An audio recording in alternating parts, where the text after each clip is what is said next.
So the president jokes around now, after he won the second debate, about how the first debate he kind of slept through it, kind of mailed it in. He doesn't realize that we were all very, very nervous. I was nervous. You were nervous. So I watched the debate again.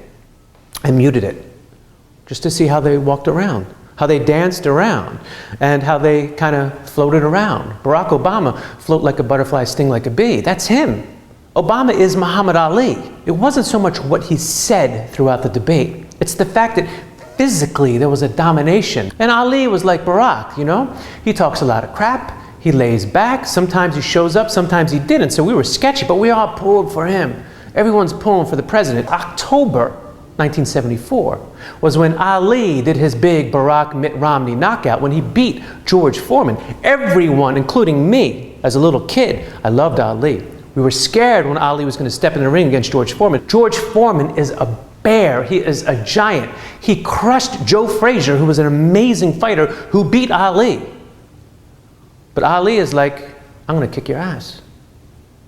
And we're all scared. Round one of Ali Foreman. Is Ali going to run? Bam, bam, 2 rights. First round, Ali Foreman. Ali nails Foreman with 2 rights. Dominates round one. What's Foreman thinking? Foreman is thinking, this guy's 32, he should be running from me. Immediately throws Foreman off his game. It's not like he almost knocked Foreman out in round one. He didn't. But what he did was say, I am here, George, I am here. I'm not going to run away from you. Yes, Ali was known in the later parts of the fight to do rope-a-dope, to sit against the ropes, while Foreman threw his arms out. That's cool, by throwing many punches. But in the beginning, he went straight up to Foreman and nailed him with 2 rights to establish himself physically, that he was going to claim this physical space. And at the beginning of the debate, the very first question, Mitt handled well. He composed himself, and he presented himself as a very, very viable candidate. The president responded by knocking him right in the jaw, physically. Meaning, I am going to own this space. And he even kind of danced around Mitt and made sure that he claimed the territory around him. That he cut the ring in half, as they say in boxing. That he was taking the fight to Mitt in a physical way. That's what we wanted to see. His physical dominance, you know, as a man, as a human, as our leader. And he did that. He nailed Mitt metaphorically with 2 short rights on the jaw. And Mitt did not recover from that. It was not a debate about ideas from there on in. It was a debate about, this guy just nailed me.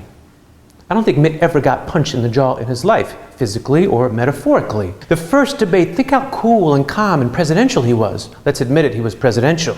In the second debate, he got flustered. He was doing things that he shouldn't have been doing. He kept saying to any question that was presented to him, I have my 5-point plan. What do you think about this 5-point plan? And he would mention them over and over and over again, like you knew that he memorized the 5 things. Wrong. You have to react and respond. You can't go off your game. You can't do what your opponent wants you to do. Ali Foreman, Ali in that first round established the tone.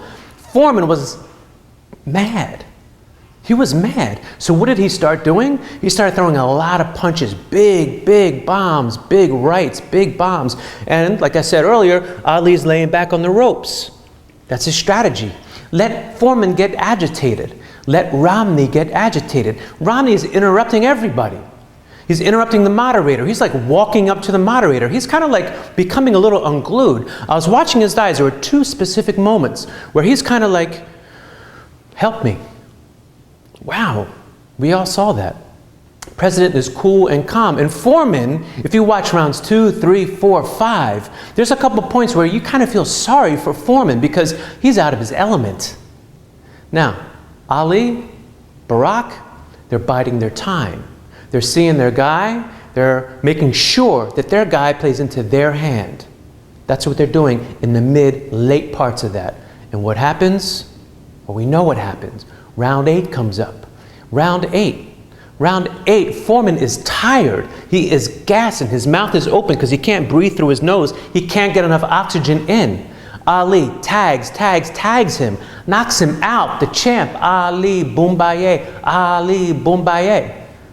Same thing with Mitt, Barack Obama. The last third of the debate got a little bit boring.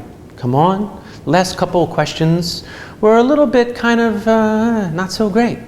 I could tell my friends were kind of talking a little bit. Now, that's Barack on the ropes, letting Mitt throw himself out. Mitt throws himself out. The very last question, the moderator says, last question. Mitt, blah, blah, blah. What is it about you that you want people to see, or isn't really you? The perception versus reality crap. And he just fed some political nonsense. That was his opportunity to open himself up and reveal himself, to throw a knockout punch. He didn't do that. Barack Obama had the last word, and what did he do? He danced, and Mitt was on the ropes. Bam, he knocked him out. He said, I am Muhammad Ali. I am your poet. I am your morally righteous person. I will stand up for you. I will fight for you. And he knocked him through the ropes. End of debate. Barack Obama, boom-ba-ye. Barack Obama, boom-ba-ye. All right. Thanks for watching Ken Birdie Now. Sneaky right hand. Another sneaky right hand. This time he works over the shoulder of Foreman. This is a combination.